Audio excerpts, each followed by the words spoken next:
اعوذ باللہ من الشیطان الرجیم بسم اللہ الرحمن الرحیم۔ میرے چھٹی جماعت کے عزیز بچوں، السلام علیکم ورحمۃ اللہ وبرکاتہ۔ چونکہ آپ سب لوگ جانتے ہیں کہ ہم جو سبق آج پڑھ رہے ہیں اس کا عنوان ہے چگلی کھانے والا۔ چونکہ ہم نے یہ کل مکمل کیا، آپ تھوڑا سر سے اس کو نظر ڈالیں گے، اس کے بعد اس کے سوال ڈھونڈیں گے۔ چلو نکالو آپ پیج نمبر 66 یعنی 66 پیج صفحہ نمبر۔ تو تھوڑا سرسری نظر مانیں گے۔ پرانے زمانے کی بات ہے کہ کسی گاؤں میں ایک چغل خور رہتا تھا۔ اس سے چگلی کھانے کی بہت بری عادت تھی۔ جب تک وہ کسی کی چگلی نہ کھا لیتا اس سے چین نصیب نہ ہوتا تھا۔ اس وجہ سے گاؤں میں اس سے کوئی نوکر رکھنے پر تیار نہ ہوتا تھا۔ آخر بھوک سے تنگ آ کر اس نے اپنا گاؤں چھوڑ دیا۔ چلتے چلتے وہ ایک اور گاؤں میں جا پہنچا جہاں اسے کوئی نہ جانتا تھا۔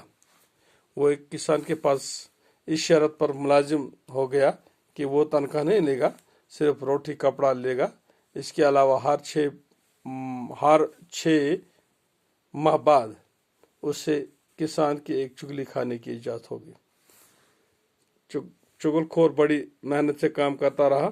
وقت گزرتا گیا اور کسان یہ شرط بھول گیا۔ ادھر چگل خور بڑی بے چینی سے وقت کا گزرنے کا انتظار کرتا رہا۔ آخر خدا کر کے 6 ماہ گزر گئے۔ اب وہ شرط کے مطابق کسان کی چگلی کھا سکتا تھا۔ ایک دن کسان اپنے کھیت میں کام کر رہا تھا اور گھر میں اس کی بیوی اکیلی تھی۔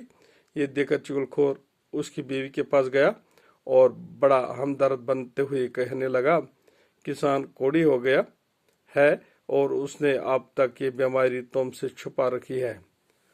وہ بڑی حیران ہوئی اور بولی، مجھے کیسے معلوم ہوگا کہ وہ کوڑی ہو گیا؟ چغل خور نے بتایا کہ کوڑی کا جسم نمکین ہو جاتا ہے۔ اگر آپ نے تسلی کرنا چاہتی ہو تو کسان کے جسم کو چاٹ کر دیکھ لو۔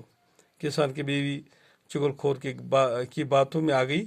اس نے کہا وہ کل کسان کا کھانا لے کر کھیتوں میں جائے گی تو کسان کے جسم کو چاٹ کر ضرور دیکھیں گی۔ چغل خور کسان کی بیوی سے یہ بات کر کے سیدھا کھیتوں کی طرف گیا۔ کسان کھیتی باڑی کے کاموں میں لگا ہوا تھا۔ چغل خور کسان کے پاس پہنچا اور اسے کہنے لگا کہ تم ادھر کھیتوں میں کام کرتے پھر رہے ہو، ادھر تمہاری بیوی پاگل ہو گئی ہے۔ کسان بڑا حیران ہوا۔ چغل خور نے اس سے یقین دلاتے ہوئے کہا کہ میں سچ کہہ رہا ہوں، وہ تو پاگل پن میں آدمی کو کاٹنے دوڑتی ہے۔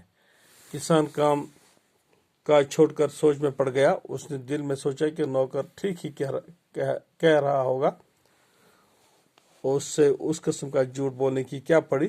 چغل خور نے اس سے پریشان دیکھ کر کہا کہ تمہیں میری بات پر یقین نہیں ہوا تو کل جب وہ کھانا لے کر آئے گی تو اس وقت دیکھ لینا۔ آج اتنا ہی پڑھیں گے، کل اور پڑھیں گے۔ جب تک کے لیے خدا حافظ، السلام علیکم ورحمۃ اللہ وبرکاتہ۔